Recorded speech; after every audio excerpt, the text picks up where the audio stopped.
All right, how's it going, y'all? Devin here from Tactical Cowboy, here to talk to you about our static and mobile carbine mechanics course. So, if you're watching this, you might have taken our Intro to Carbine Mechanics course and wondering, what does static and mobile have in it, and what do I need to do to prepare? So, static and mobile carbine mechanics is a course where we're going to focus on those fundamentals, ensure you got that solid baseline that we taught you in the prior course, and add stress and movement to it, right? So the first half of the day is going to be all from different static positions, standing, kneeling, prone, barrier work, and we're going to add a little stress by decreasing the time you have to take shots, as well as increasing the distance. So those are two ways we're going to increase the intensity of the course, if that makes sense to you. It's going to be a fun time.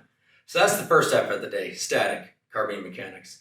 Mobile carbine mechanics, we're going to get into shooting on the move and shooting with an elevated heart rate.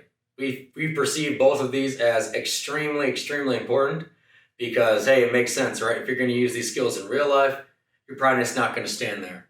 For example, our stress shoots always consist of, we teach you how to use all the barriers and positions that we're going to have you do, and then we go in a rotational format, and a mentor is at every single station. This helps maintain safety and ensures when you get that elevated heart rate, you're not losing your fundamental baseline and training in bad habits when you get stressed, right? So that's how the stress shoots work. The shooting on the move, we mostly do 25 yards and in because we'll do it on steel, and you will see, even at 25 yards moving laterally, it's going to be pretty damn difficult to keep every single round on target. And as y'all know, we believe in accountability of every round we shoot. So we'll be doing that from 25 yards and in. We'll do moving in depth, meaning moving towards the target and further away from the target, as well as moving laterally.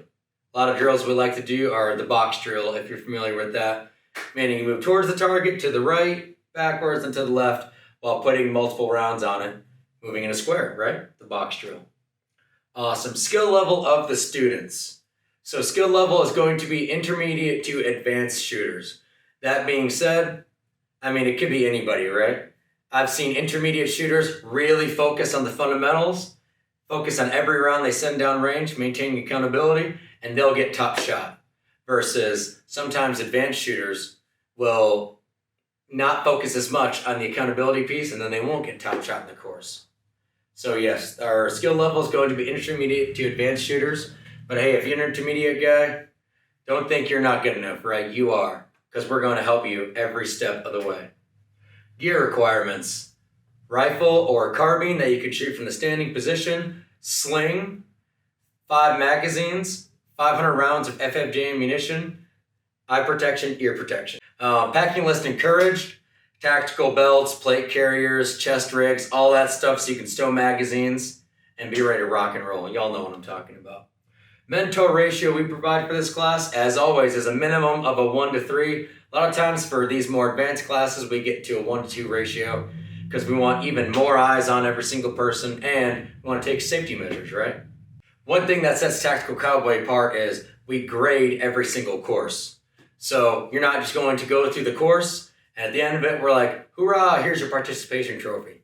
Of course, you're going to be a member of the Tactical Cowboy family, so this means we're going to hold you in high regard no matter what, because we're always here to help you. But that being said, we added this in the last few years. Every single course we do is graded.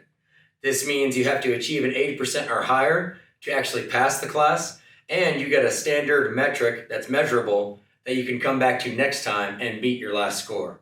Also, hey, I think it's important to have a direct correlation with your performance in regards to the other students' performances. So yes, every single course we do is graded, and it's always a fun time because that really shows what you're made of in comparison to your peers. I noted on static and mobile carbine mechanics, we're going to add in stress shoots to the courses. This we feel is extremely important to get you working, keeping your fundamentals under stress. That being said, we don't want to hold anybody back from taking the course. So if you are, say, an older man or woman, or you have injuries or illnesses that might prevent you from pushing to your max heart rate, no big deal. For those of y'all who have experienced this in our courses, we've had older gentlemen go through, and it's not like we require you to sprint from A to B and then take your shot. We just want you to get there. So if that means, oh, you have to walk or walk as quickly as a pace as you can, that's totally fine with us. And we've had certain circumstances where folks have to take a break. So usually we do 5 or 6 stress shoots, and 4 or 5 stress shoots into it, they're like, oh gosh, I need to take a break, just because their physical fitness level. That's totally fine. We do take it in account with the grading, but we're not going to say you can attend the course because you feel like you might not be able to participate in every single event. We're here to mentor you, not be mean and be a big badass instructor. So don't let the stress shoot scare you. We're going to help you out. So that's static and mobile carbine mechanics for you. I hope this helps you out, and reach out if you have any questions. Have a good one, y'all.